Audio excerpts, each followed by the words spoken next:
Write your name on your packet. All right, so today we're going to talk about how to pay different options for paying for college, understand the application process for scholarships and financial aid. FAFSA is your saving grace when you go to college. If you don't fill out a FAFSA, you don't get financial aid. Okay? All right, so couple of terms that we need to kind of talk about. So there are undergraduate degrees. So this is what you're actually pursuing after high school. You don't just go into a master's program. You don't just go into a doctoral program. Okay. So there are two different things that you can really kind of go into. There's something called an associate's degree. Okay. And this is going to be 60 hours. It's going to be 60 hours. Okay. So it's about half the time as a bachelor's degree. If I can find my key, this would be nice. Okay, and this is 90 quarter hours. Okay, so this is typically 2 to 3 years. Okay, this is going to be your paralegals, your dental hygienists, your air traffic controllers, the mechanical drafters, occupational therapist assistants. Okay, for a bachelor's degree, it's going to be double the amount of time. So it's going to be 120 semester hours and 180 quarter hours. So this is typically 3 to 6 years. Most people finish it in 4. I did mine in 5, but I have 2 bachelors. So it depends on what you major in. It depends on what your school requires you to do. If you go to college with a bunch of credits from high school, it might take you 2 years to get your bachelor's. Okay, it just kind of depends on what you want to do. This includes like teachers, engineers, accountants, social workers, airline pilots, nurses, sales managers, software developers. Okay, cool. All right. Now, postgraduate degree. So after you get your bachelor's, then you would want to go for something after that. So this has master's and then you have doctoral programs. So most master's programs, depending on the type, okay, is about 2 years. Okay, so if they say that they're getting their master's in education, that's about 2 years long. Okay, if I'm going for a doctorate, I'm gonna say 2 to about 8 years. And the reason why there's such a big range is if I'm going for my doctorate in education, it takes about 2 years. I'm getting my doctorate in like medicine, that's gonna take 8 years. Yeah, okay. Now, a couple of things you may not have known. A PhD is a doctor of philosophy. Okay. An MD is a doctor of medicine. People get those mixed up.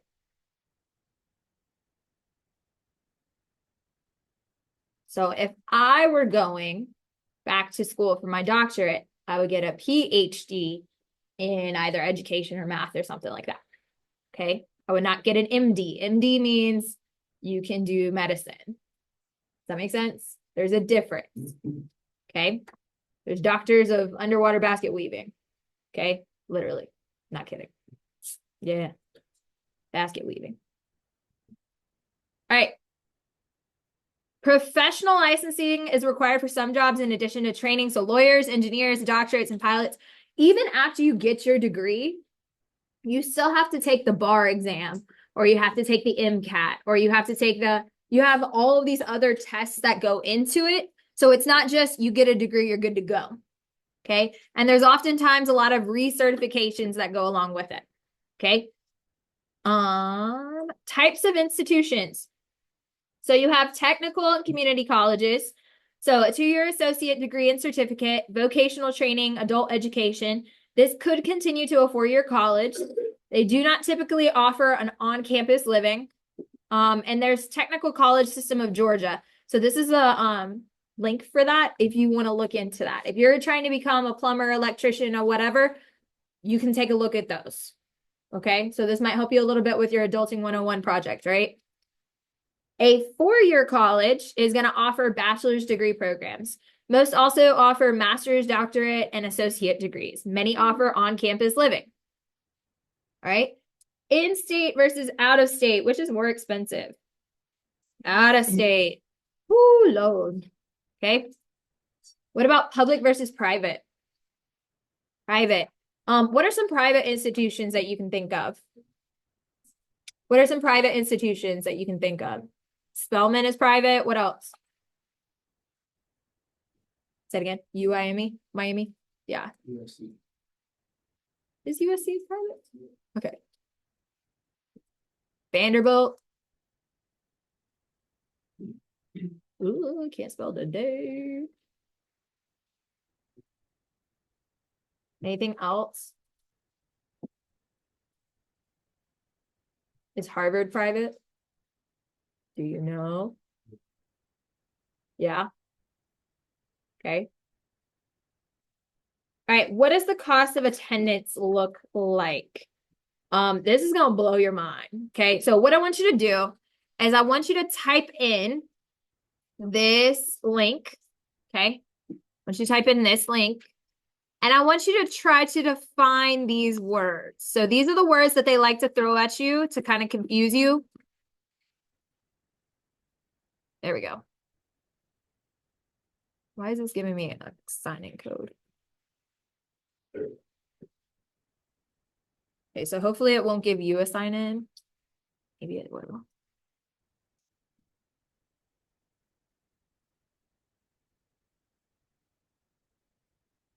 If you're in an AP class, it might force you to sign in. You don't have to sign in. Just open another browser. Okay, but what I want you to do is kind of read this page over and define direct costs, tuition, indirect expenses, fees, institutional health insurance, and meal plans. Okay, don't write this verbatim. Summarize it. Okay, so take a moment, look those over. All right, so unfortunately, attendance at some universities, it's not just, hey, you pay your tuition, boom, you're done. Okay, there's direct costs, which include tuition, fees, housing, and meal plan. No, you don't have to live on campus, but for instance, UGA used to have a policy where all freshmen had to live on campus the first year, unless you lived within like a certain mile radius of the school. Okay, tuition is the amount you owe to attend college for classes and instruction. Fees are like if they have a football team, if they have a recreational place, if they have like, I mean, there's tons of fees. And if you actually look at it, it's kind of interesting what all you have to pay for. Housing, that's to live on campus. If you get an apartment, you still have to pay those fees as well. Great. Okay, meal plans. Some places require you to have a meal plan, some don't. It just depends on the institution. Institutional health insurance. Sometimes this is required if you don't have your own health insurance. Okay. Once you turn 25, you are off your parents' health insurance, if not before. Okay. That's something to keep in mind. And then indirect expenses are educational costs not directly paid to the college. So that's textbooks, transportation, dorm furnishings, and other personal expenses. Okay. Everybody good on that? If I can find my screen, yeah. This is the problem with having too many tabs open. All right. Okay, so do you have more control over direct or indirect costs? Indirect, why? Okay, so it's more personal things. Fun fact, don't buy the textbook until you go to class. Don't buy the textbook until you go to class.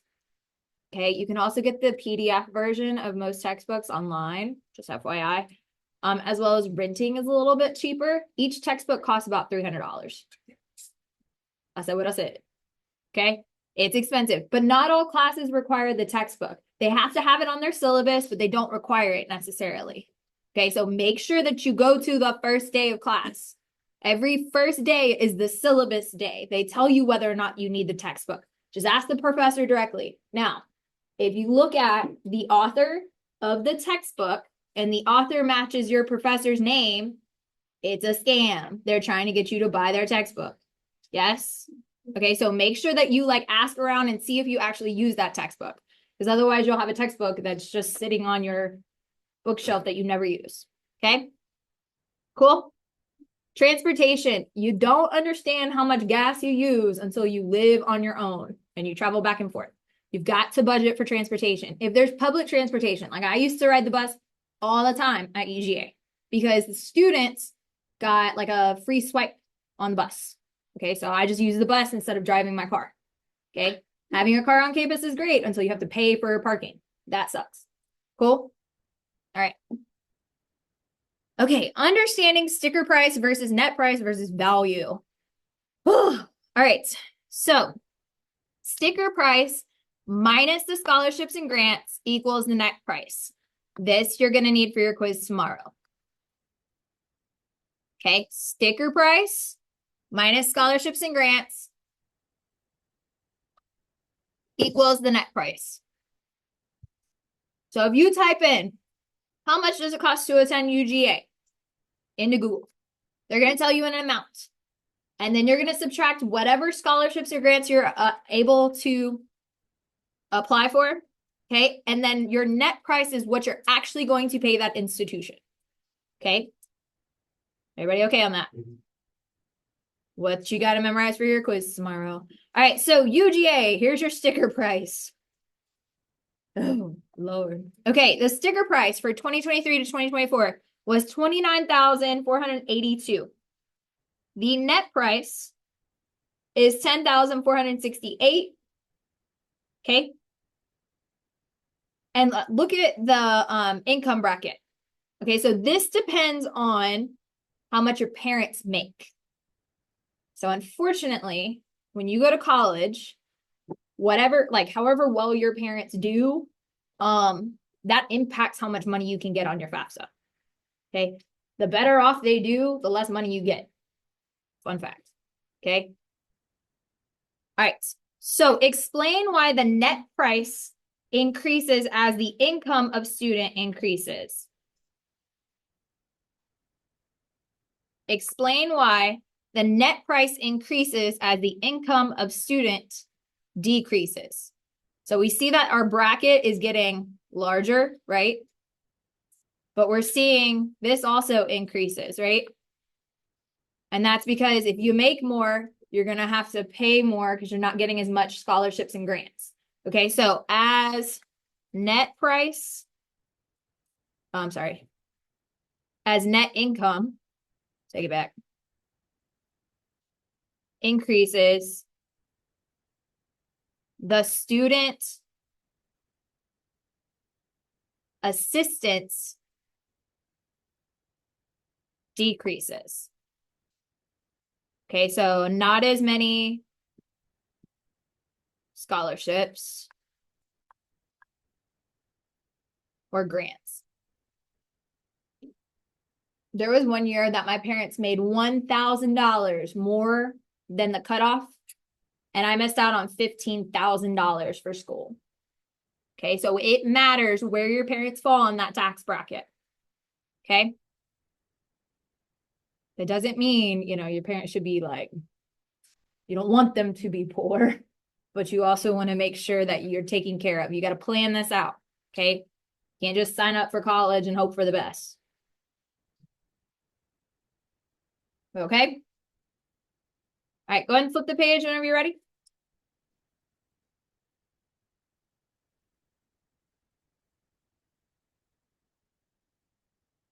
All right, so as net income increase, the student assistant decreases, so we're not getting as many scholarships.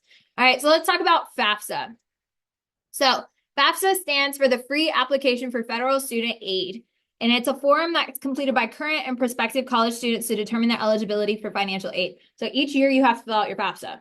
You don't just do it once, you have to do it every single year. Okay, to receive financial aid, you'll need to submit a FAFSA for each year you'll be attending college. Let's look at some fast facts about the important process that can help you navigate your journey in paying for college. Okay, so what is the chance that a FAFSA applicant will get some type of financial aid for college? 85%. Okay, majority of the time, you're going to receive some type of aid. Now, the type of aid matters. Oftentimes they'll offer you a loan. They won't offer you a scholarship. They'll offer you a loan. If your parents are really well off, you'll get a loan. You won't probably get a grant. There's something called the Pell Grant. And if you have like, I think it's like more than 2 siblings, you are eligible for the Pell Grant. Okay. All right. Number 2, how much does it cost to file FAFSA each year? It is free. Okay. All right. Number 3, when does FAFSA officially open each year? Y'all know this one? Then October. So October 1st is when it's going to open. Okay. I would highly suggest if you are going to college, particularly if you're applying to college this year, I would set an alarm for October 1st and go ahead and start filling that out October 1st. I think last year they were a little late on opening it up. Yeah. Just set an alarm though, just to kind of remind you. I'm sure the counselors will also remind you as well, but you definitely want to get that done. Okay. Which of the following people do not need to file a FAFSA?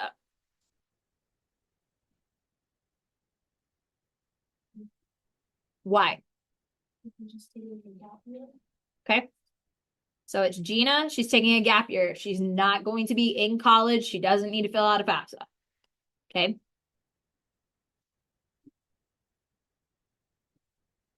Not too bad, right? All right. Once you complete the free application for federal student aid, you're going to receive a student aid report. So the SAR. This report will provide you with some very important information about your financial aid eligibility, how much colleges assume your family will need to pay, and what types or other aid you may be eligible for. Okay. All right, let's go ahead and flip the page. All right, so let's say that you've submitted your FAFSA, received your SAR, and are now waiting to hear back on what types of aid you may receive. In this lesson, we're going to focus specifically on scholarships and grants. Take a moment to review the infograph, then answer the questions. Whoa, okay, never mind. Don't look at it. Okay, so look at the infograph. And if it's kind of hard to see, I'm going to leave it up here on the board. Use the information to explain why you should accept scholarships and grants before other types of financial aid like student loans.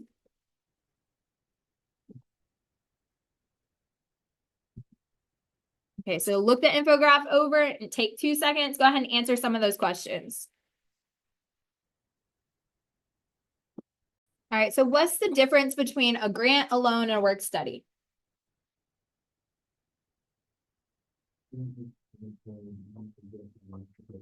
Okay, what's a loan? You got to pay it back, and you got to pay it back with interest, right? Okay, what about work study?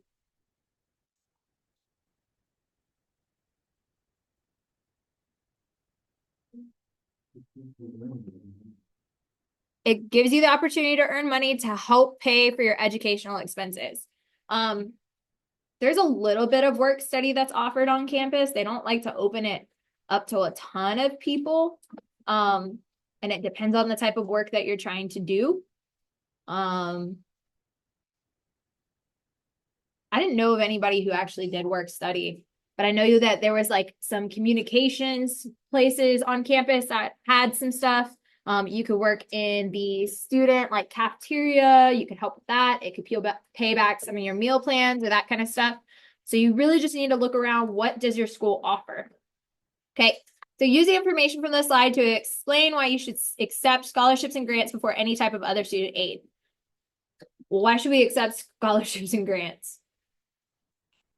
Okay, because we don't have to pay back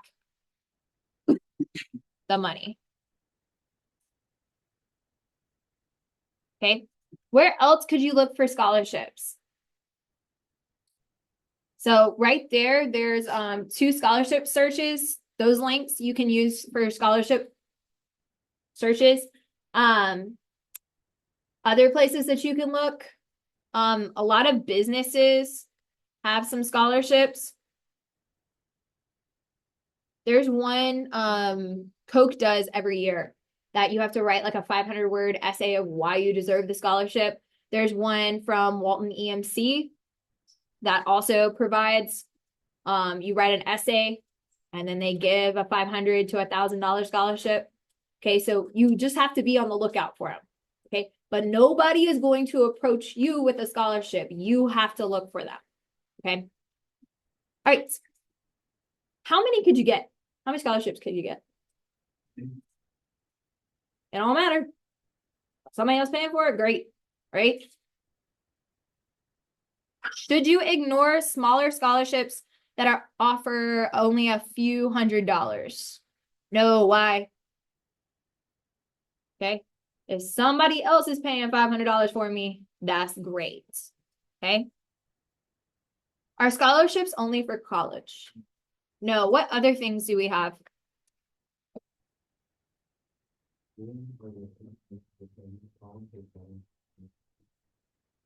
Okay, so returning to college. What do you mean?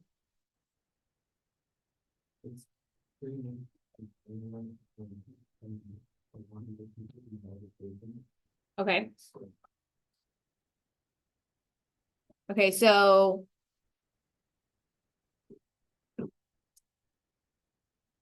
what other places offer scholarships?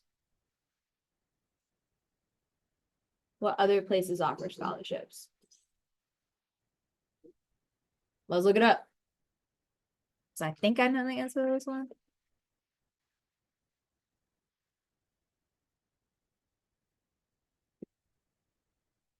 Yes, ma'am.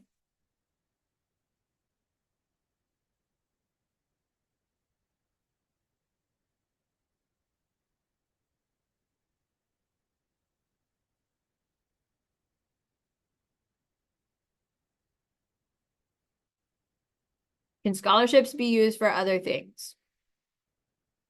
So scholarships are awarded for specific educational expenses. You can't use leftover funds for other things like vacation or clothes unless the scholarship guidelines allow it. Okay, so with scholarships, it has to be for a specific thing. Now there's like scholarships like if you were to go to the Joffrey Ballet School, you could do that. There are scholarships for like doing some research that's more of like grants. Scholarships, they're intended for educational purposes directed towards specific things. If you don't meet those requirements, then you don't receive the funds. Does that make sense? Yes, no, maybe. Okay. All right, coming back into here. All right, now let's talk about Hope Scholarship because that's what we all bank on because we live in Georgia. Thank the Lord. Okay, here are information on Hope state aid programs. Okay, so Georgia's Hope Scholarship is available to Georgia residents who have demonstrated academic achievements. So here are the requirements. You got to be a Georgia resident, and you got to have a minimum GPA of 3.0, calculated with the Hope GPA. So you know how like you go into Student View and there's two different ones?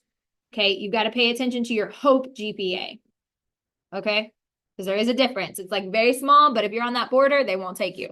So to maintain a Hope Scholarship, you have to maintain a 3.0 GPA in college. So not only do you have to do it in high school, once you get to college, you have to maintain that 3.0. And they check it every 30 credit hours. Okay, so 30 semester hours. So in college, when you go to school, there are classes that are weighted for 3 hours, 4 hours, or 3 hours in a lab. Okay. What these mean is how many times a week it meets. For instance, for a 3-hour class, you're going to meet Monday, Wednesday, Friday, or Tuesday, Thursday for an hour and a half. Okay. For a 4-hour class, it might be Monday, Wednesday, Friday, and an hour on Tuesday. Okay. It just depends on the type of class. If you're going into the science field, you will have things that are 3 hours. So you'll go to class Monday, Wednesday, Friday, and then you'll have a lab that could take 1 hour. It could take 4 hours, but it's going to count for 1 hour a week. Okay. Most people take a total of 15 hours in a semester At 12 hours, you are considered a full-time student. Anything less, you're part-time. With Hope, you want to make sure that you're a full-time student for the most part, because otherwise it's going to make you run out of the scholarship by your senior year. So how many classes would I be taking if I'm doing 12 hours of full-time work? If each class is about 3 to 4, how many classes would I be taking? 3 or 4, right? Depending on like the number of hours, right? Okay. So if I were taking 15 hours, I'd be taking about 4 to 5 classes. Everybody understand? Kind of what you're already doing, right? Like that's what you do at the Ridge. Okay. Now, here's the important part. Ineligible students can regain their eligibility by improving their GPA. So let's say you go your freshman year, you suck. You're doing terrible. You lose hope. You can spend the next year regaining hope, and then at 60 credit hours, they'll check it again and you can get it back. But you have to pay out of pocket for that next year. Okay, so if you lose it, yes, you can get it back, but you can only get it back one time. Okay, so if you lose it again, that's on you. Okay, everybody understand? All right, reducing costs. Yay. All right, so now that you know accepting scholarships and grants should be your first priority, you can also benefit from learning about other ways to reduce the amount of tuition you'll have to pay back. So explain how transferring core credits from a community college and or testing out of certain courses can save you money when you're attending colleges. So credit at community college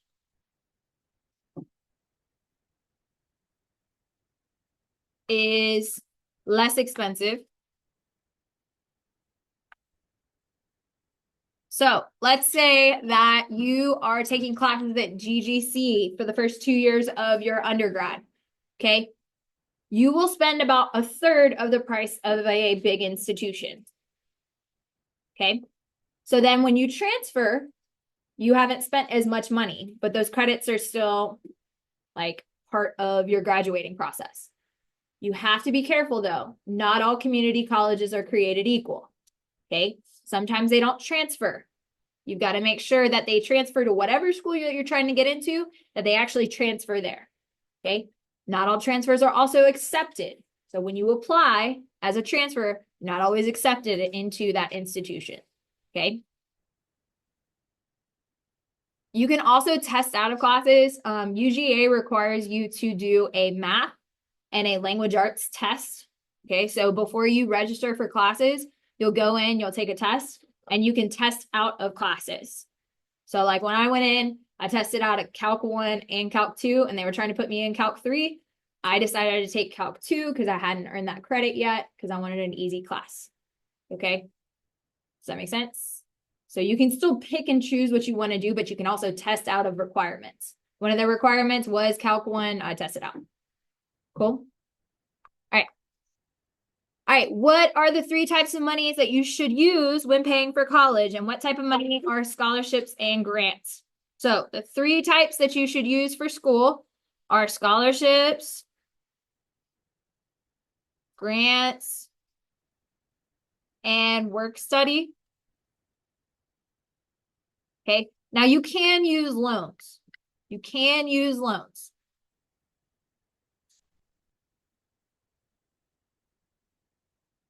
What are other ways to reduce the cost of attending college? What are other ways of reducing the costs of attending college? Thoughts? Say again. Budgeting. Okay. Anybody know how far Athens is? It's like 30, 40 minutes. So my sophomore year, I decided to live at home. I put all my classes on Tuesday, Thursday. I only had to drive twice a week, 45 minutes, went and took class, came back. Yeah. My junior year, I couldn't do that because I had to take a full week-long courses. My courses weren't offered Monday or Tuesday, Thursday. They were offered Monday, Tuesday, Thursday, Friday. So I had to be on campus, right? Okay, so living at home definitely would help. Now I know everybody wants that get away from mom and dad college experience, but if you want to come out on the other side and not have so many expenses, you could live at home. You could not have a car on campus because parking is expensive. One day of parking is about $10 at UGA. Yeah. Now, if you buy the parking pass, it's not as bad, but if you're a freshman, you get last pick of parking, which means that your parking spot might be on South Campus and most of your classes are on North Campus. What's the point in having a parking spot that's 1.5 miles away? See the point? Okay. Another thing that you could do is not have a meal plan or cook at home. Meal plan at UGA back in 2012 was $3,462 for the year. Now, I did get unlimited food, which I could go in, have breakfast, lunch, dinner, but that's expensive. Could I have done it cheaper? Absolutely. Right? I'm not trying to scare you. Maybe a little bit. All right. Here's the part that nobody wants to talk about. Federal student loans. Federal student loans. This one is a little tricky. I want you to take about 3 minutes. I want you to look over this because at some point in your life, you're going to have to take out a loan, whether it be for a car, whether it be for school, whatever it is. It's okay to take out a loan, but it's not okay to not repay it. Okay. Take a moment, go ahead and look this over, and we're going to talk about it in just 1 second. Oh, what is the average amount of student debt for college graduates?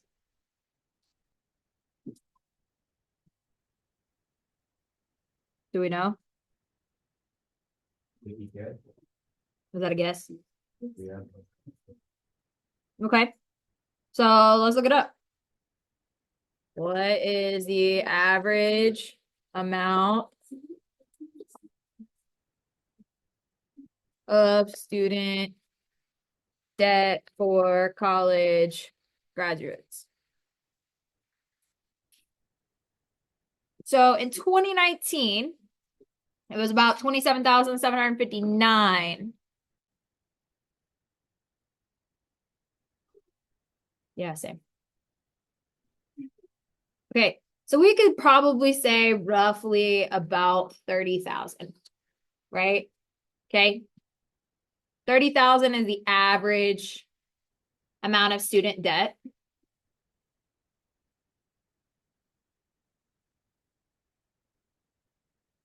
$30,000 roughly. Okay. I'll be transparent. I had 26,000 when I graduated. And I had Hope. I had Zelle, I had Hope, I had Pell Grant. But once you hit out the maximum number of hours, then you have to pay out of pocket, right? Okay, so I had 26,000 when I graduated. Now, what's up? I have 0.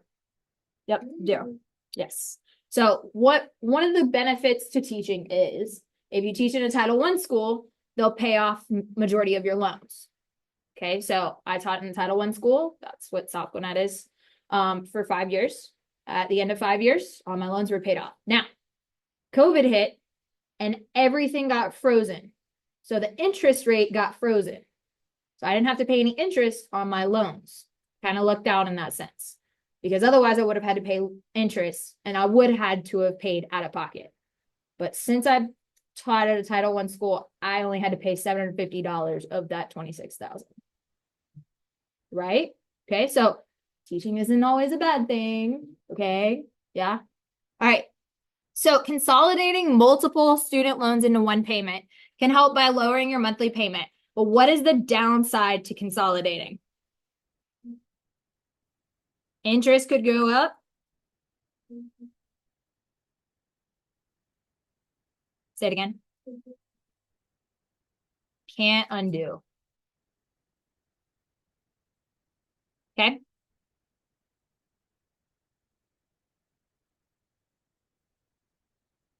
And you may pay more interest over time, right? All right, your friend tells you after doing all the research, they've chosen the graduate repayment plan. What assumption are they making about their future income? Okay.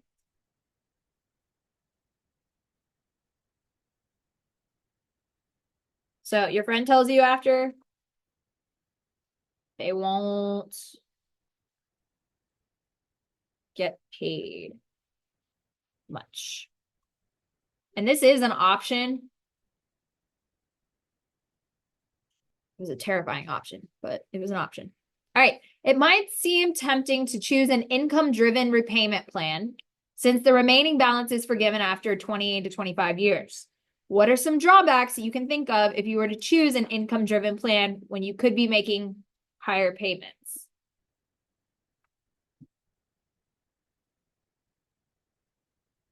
So income-driven repayment plan, since the remaining balance is forgiven after 20, 25 years. What are some drawbacks that you can think of if you were choosing an income-driven plan when you could be making higher payments? What happened in 2019, 2020? Say again. Most people lost their job. So if you have an income-driven and you don't have a job anymore, and you are still held to that standard of making those payments, it's going to make it a problem, right? Okay.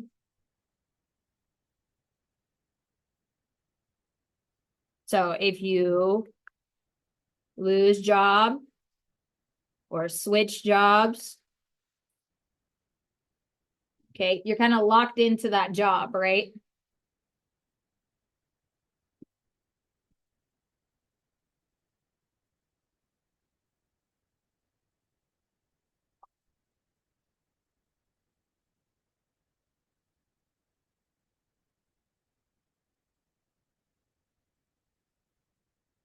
Okay, you've got your repayment plan ready to go, but then something happens. Maybe you lost your job or suffered another kind of hardship that will keep you from being able to make your normal student loan payments.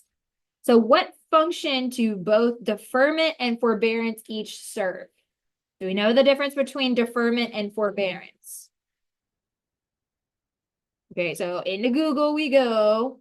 What does deferment mean with student loans? What you watching? All right, so you're typing into Google. What does deferment mean?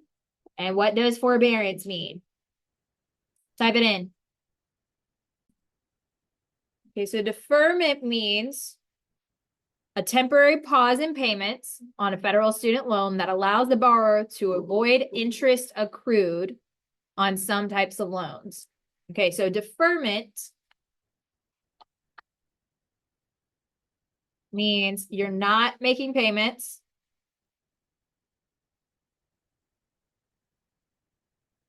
and not getting interest.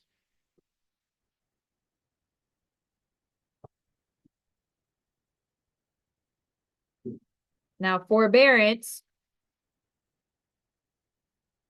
means what?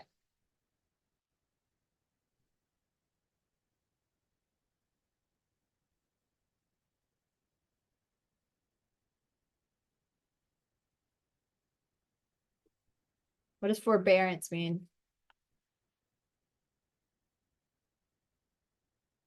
Look at the board.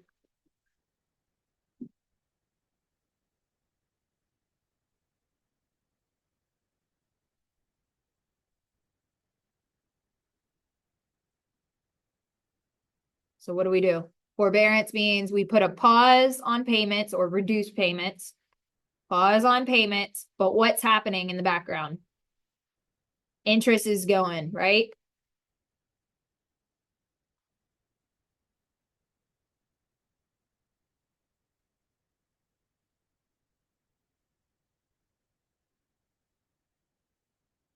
Okay, so deferment, we're not paying and we're not getting interest. Forbearance means that we're pausing the payment, interest is still happening. A lot of people go and do forbearance for as long as they possibly can, but the problem is they'll end up paying more than what they originally would have paid if they just made the small payments, right? So this allows people to put a pause on payments. Okay. And the main difference between the two is whether interest accrues. I hope I'm spelling that right, or doesn't.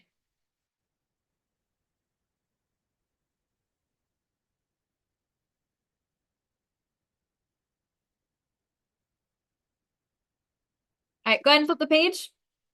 Okay, so here are the different types of loans that you will be faced with when you apply for college, okay, or when you apply for your FAFSA, okay? So you got direct subsidized loans, direct unsubsidized loans, and direct plus loans.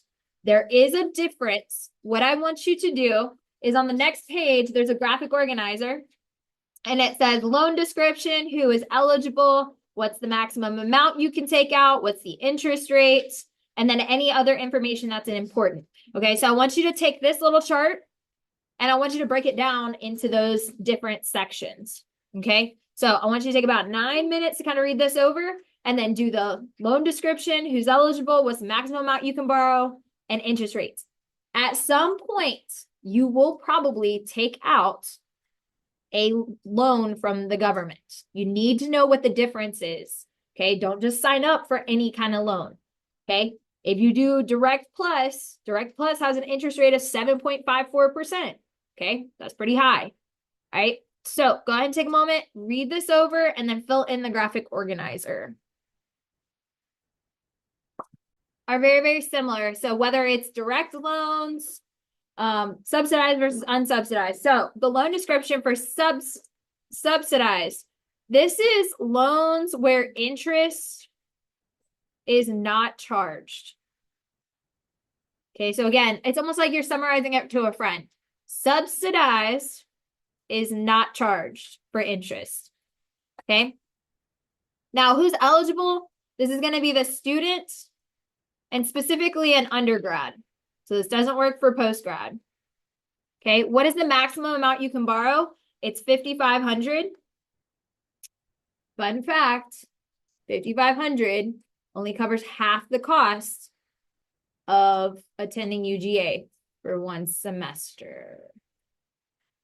So, things to think about when you're applying to colleges. Can you afford to go there? Okay, and you kind of have to be real with yourself, right? Current interest rates is going to be 4.99%. And other information, this loan belongs to the educational department or education department. Okay. It's really important which loan is coming from where. Okay. Okay.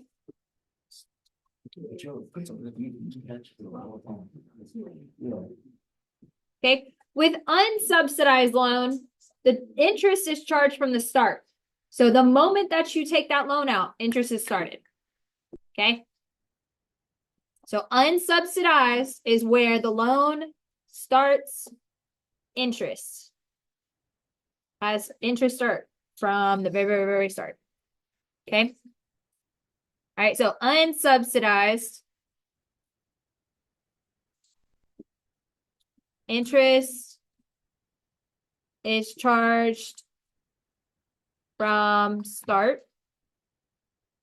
Okay. And who is eligible here? This is going to be undergrad and postgrad. So postgrad is your master's, your doctorate, right? Okay. And what is the maximum amount you can borrow? That's $20,500. So they'll let you borrow more, but your interest rate is going to go more. Like, yeah. You don't want to take unsubsidized loans out first. Not what you want to do. Okay. If you have to, it's okay, but you got to make sure that it's manageable. All right. What is the current interest rate for this one? That's going to be 6.54%. And another additional info is going to be that this is located with the education department. This loan is with the education department. Loans with the education department.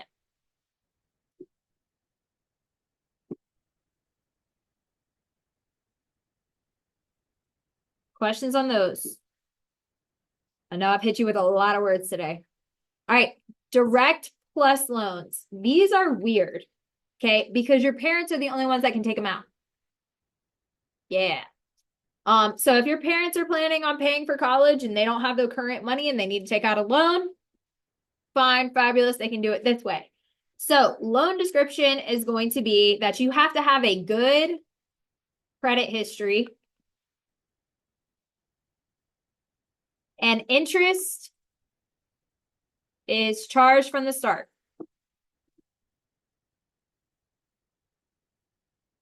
Okay. Now, who can take this out? Your parents can. And if you have credit history, you can as well. But most people who are applying for college normally don't have a credit history yet. So that's why most of the time it's parents who do it.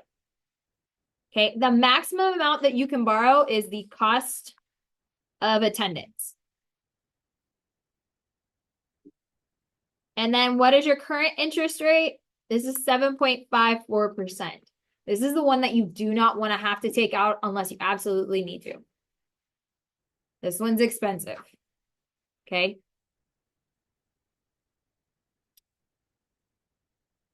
Now, with all of these loans, let me tell you some horror stories from some of my friends or acquaintances from college.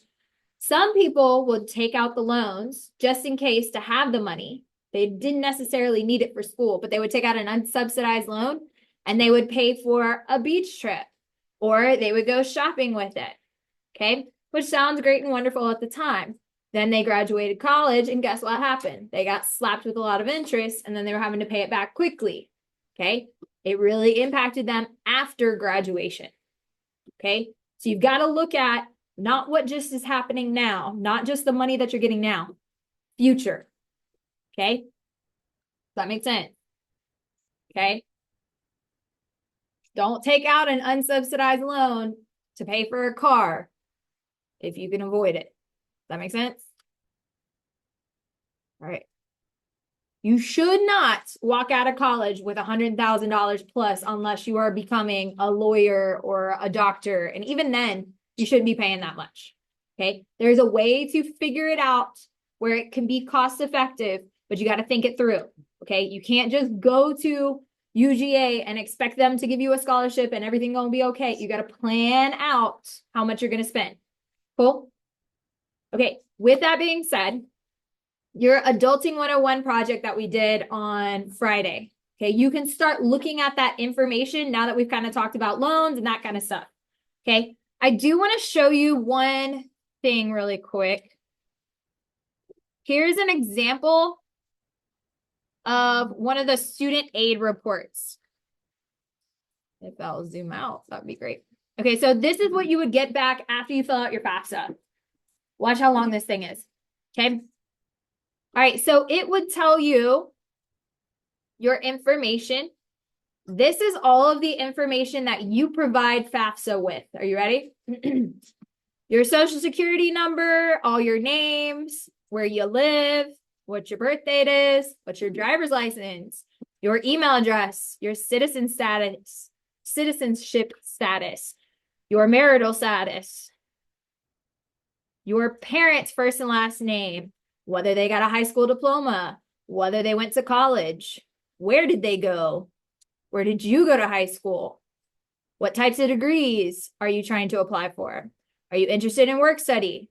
The answer is always yes, just FYI. Okay. All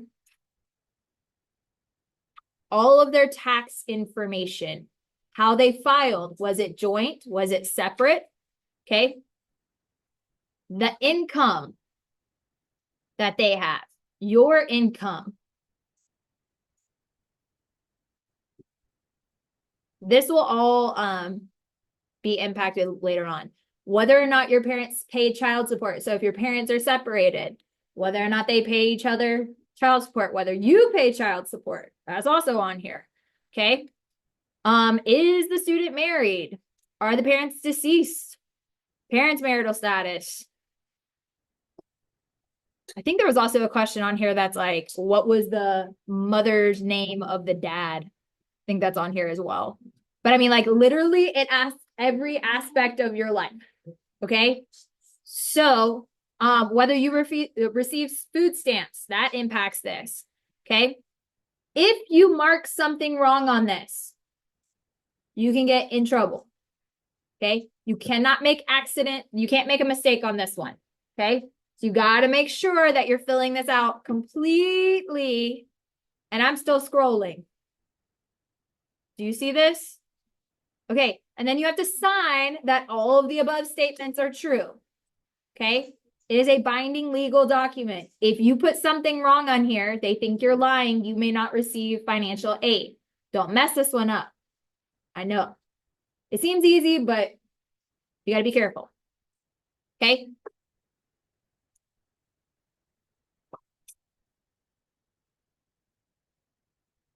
This person didn't receive a whole lot of information just because we didn't put all the stuff in. And I can't show you somebody's social security number, but look at how long the document is. Okay. Your information will be at the end and it'll say, hey, yeah, you can receive this much money for these specific things. Okay. Don't just look at the FAFSA, look at other scholarships. Cool. Questions, comments, concerns. All right. We're going to play a game kit really quick. Yay. I know.